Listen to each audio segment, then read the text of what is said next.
Juga gereja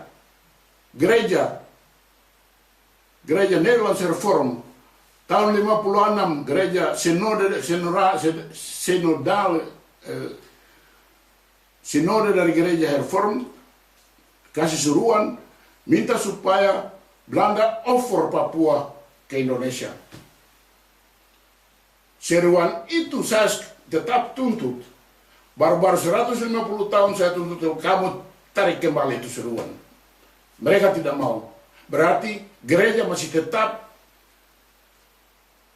takluk untuk Islam. Berarti pendeta-pendeta dari Belanda gereja sampai di Jawa pakai songkok di Nabobo. Jadi jangan percaya lagi tuh orang-orang Belanda yang datang dengan muka munafik gereja. Kita punya gereja cukup kuat, kita punya pendeta-pendeta cukup. Jadi GKI harus bertindak, harus tolak, gabungkan diri dengan gereja dunia, tolak ini proklamasi dari tuntutan dari gereja Belanda. Sampai sekarang orang tidak tarik kembali. Itu saya tetap tuntut, harus tahu kembali. Jadi agreement New York itu tidak dijalankan menurut huruf dan jiwa. Karena Belanda dan Indonesia di luar ketahuan dari UNO, mereka kumpul di Rome untuk bikin Akkoord van Rome. Akkoord van Rome itu ilegal, itu busuk. Karena dalam Akkoord van Rome, Belanda jual agreement New York supaya Belanda dapat bisa dagang dengan Indonesia. Jadi Belanda bilang, oke, Indonesia bikin apa dengan itu agreement, bikin saja. Nanti kalau Papua sumut, kita akan kasih opdracht untuk ambasador shift di Jakarta. Orang Papua datang sumut, lihat ke tempat lain. Jangan perlu dorang. Nah, itu yang terjadi. Jadi Belanda ini busuk. Kalau saya ada uang, saya bawa Belanda di muka hakim, di Internasionale Gerechtshof. Tuduh dorang. Tuduh dorang ini yang pegang kunci. Belanda ini yang pegang kunci. Jawa jangan kamu perlu dorang itu babu saja, itu di luar. Belanda ini yang kita harus pegang. Dia yang kepala dosa. Bikin sampai kita Papua saja, jamin masih begitu. Jadi Belanda harus dituduh karena Belanda melawan hukum internasional. Belanda melawan agreement Canberra yang mereka sudah taken. Mereka punya parlemen sudah setuju yang bangsa Papua harus merdeka. Berarti tidak dijalankan. Dan parlemen tidur. Baru sekarang parlemen mau bikin apa dengan Papua. Jadi saya tulis ke pemerintah Belanda. Belanda ada satu jalan, yaitu kembalikan soal Papua ke PBB, Perserikatan Bangsa-Bangsa. Supaya Perserikatan Bangsa-Bangsa dengan kami Papua selanjutnya nanti urus.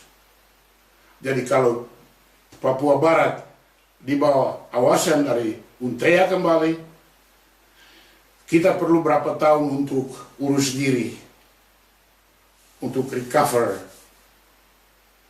ambil nafas, taruh the right man on the right place, dan kita jalan. 5 tahun, 10 tahun terjadi soal, jangan si ragu. Dan kita urus kita punya tanah, sebab kita cukup pengalaman. Itu untungnya kita bangsa terkebelakang. Karena kita bangsa terkebelakang, kita ajar dari bangsa-bangsa yang kemuka punya kesalahan. Kita orang yang di Eropa sini, hidup di Eropa, lihat bukan semua barang di Eropa baik, ada yang kotor, tapi itu Eropa punya. Kita orang bawa kembali yang baik untuk tanah Papua. Kita orang bawa kembali disiplin. Kita orang bawa kembali prinsip setia, jujur. Setia, jujur, dan mesra.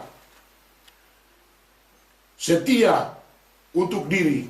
Setia untuk rumah tangga. Setia untuk kampung. Setia untuk daerah. Setia untuk bangsa. Jujur untuk diri dalam hidup, jujur terhadap sesama bangsa. Kalau prinsip ini ada, baru kita bisa mesra jadi satu.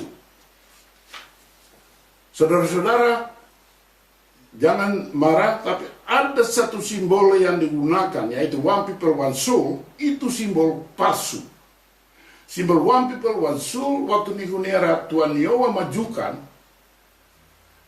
dan Komite Nasional terima itu simbol, nanti majukan ke Nihunera tolak one people, one soul itu mambruk dengan suara bulat. Jadi kalau siapa sekarang masih pakai itu, one people, one soul, berarti orang itu kaki tangan dari Indonesia. So, Yowa sudah menyerah, sudah masuk. Dia menyangkal itu orang-orang yang bakal lahir sampai mati dengan itu simbol. Berarti tidak laku. Kubur dia saja. Nanti kita orang merdeka baru mau pilih yang mana. Oke, tapi jangan pakai buat bikin kotor. Kita orang semua harus di belakang simbol burung kuning. Simbol burung kuning dan orkidee. Itu kita punya simbol negara. Karena mambruk ini simbol dari ipar-ipar dari orang Indo punya dulu. Tahun 50 orang sudah pakai mambruk sebagai orang punya simbol. Jadi sekarang ternyata dia telanjangkan diri, Tuan Yowa tidak tahan lagi, sudah lari ke Jawa dengan jual dia punya hak sulung.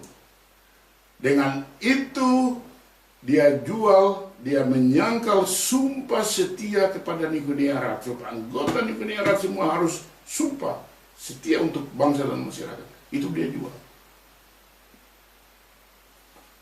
Abdul Arfan dari Raja Ampat sumpah dengan Al-Quran dalam Nihunera.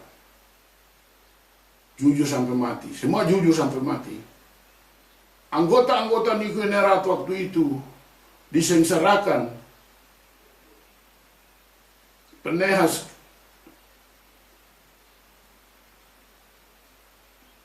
Bapak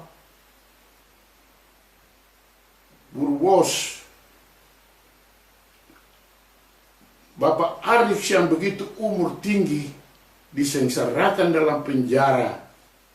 Itu sudah biadab.